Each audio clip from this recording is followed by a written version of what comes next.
कहते हैं प्रेम के लिए कोई रूप, कोई बंधन जरूरी नहीं होता। कुछ रिश्ते शादी से ऊपर होते हैं। रिश्तों की गहराई केवल सामाजिक बंधनों से मापी नहीं जा सकती। आज मैं आपको ऐसी एक अनोखी प्रेम कहानी सुनाने जा रहा हूं, सोफिया और ओलिवर की प्रेम कथा, जो प्यार, भरोसे और साथ का एक अनोखा उदाहरण है। तो आइए इस खूबसूरत और दिल छू लेने वाली कहानी में डूबते हैं और जानते हैं प्यार का असली मतलब क्या होता है।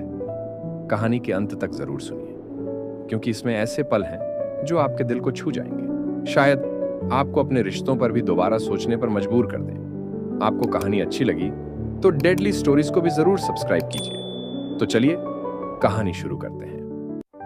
58 साल की सोफिया और 55 साल के ओलिवर एक दूसरे से गहरा प्रेम करते थे।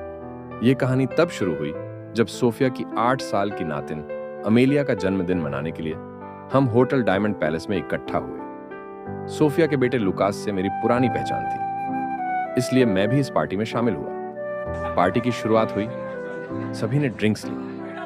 मैं ड्रिंक्स नहीं लेता था, इसलिए मैंने मिक्स फ्रूट जूस लिया, जबकि सोफिया और उनके पास बैठे सज्जन ने विस्की ली। मेरा फ्रेंड लुकास, जो पहले विस्की पीता था, अब सिर्फ वाइन पीता है। 4 साल पहले उसकी पत्नी की मौत के बाद उसने विस्की छोड़ दी और वाइन पीना शुरू कर दिया। पिछली बार जब मैंने उससे पूछा था कि उसने विस्की क्यों छोड़ी, तो उसने जवाब दिया, वो सिर्फ वाइन पसंद करती थी। उसकी मौत के बाद उसकी यादों में मैंने भी सिर्फ वाइन पीना शुरू कर दिया। मुझे और कोई ड्रिंक पसंद नहीं। उसने निराश चेहरे से वो बोला। लुकास की बातों से उसका गहरा दर्द झलक रहा था। उसने अपने अकेलेपन और साझा सपनों के टूटने की बात की। पहले भी उसने कहा था, वाइन के हर घूंट के साथ मुझे लारा की आंखें, मुस्कान और प्रेम याद आता है। मेरे पास उसकी खाली बोतलें हैं, जिन्हें मैंने फेंका नहीं, बल्कि संभाल कर रखा है। जब मैंने उससे दोबारा शादी करने के बारे में पूछा, तो उसने वही जवाब दिया, मुझे और कोई ड्रिंक पसंद नहीं।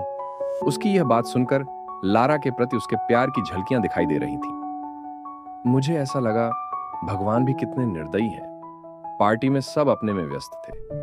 मैं सोफिया के पास बैठा था। 58 साल की सोफिया उस दिन बेहद खूबसूरत लग रही थी।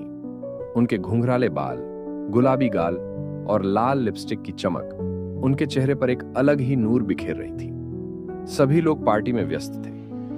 बाहर धीमा संगीत बज रहा था। सोफिया होंठों से उन्हीं गीत के बोल दोहरा रही थी। मैंने कई बार सोफिया की ओर देखा और शिष्टाचार के नाते नजरें फेर ली, लेकिन थोड़ी देर बाद सोफिया ने ही मुझसे बातचीत शुरू की और बोली, तुम इंडिया से कब आए?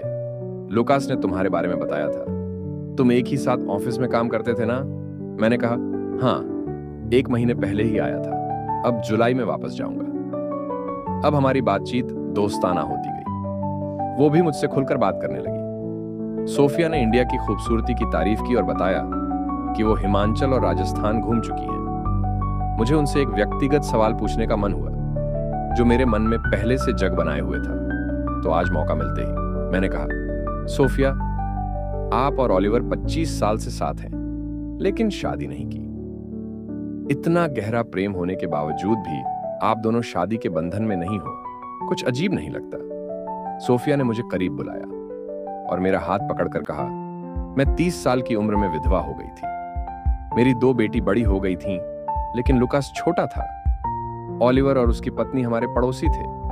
मेरे पति की मौत के बाद उन्होंने बच्चों की परवरिश में मेरी मदद की, लेकिन फिर एक हादसे में ओलिवर की पत्नी का निधन हो गया। ओलिवर बेहद अकेला हो गया था। मेरे बच्चे भी बड़े होकर अपनी अपनी जिंदगी में व्यस्त हो गए। मुझे भी अब अकेलापन महसूस होने लगा था।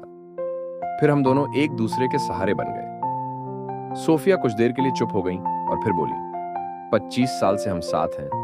प्रेम करना है तो शादी की जरूरत नहीं। हमने शादी की थी, लेकिन नियति ने हमें फिर से अकेला कर दिया। हमें डर लगने लगा था कि कहीं वही नियति फिर से ना हो जाए। प्रेम, मित्रता और भरोसा हमारे बीच पहले से है। फिर हमने शादी करना जरूरी नहीं समझा। इतना बोलते ही वो खामोश हो गई और थोड़ी देर बाद बोली, बेटा, इंसान नहीं, उसका प्रेम अमर होता है। शादी नहीं, भरोसा और 7 जन्मों के लिए होना चाहिए।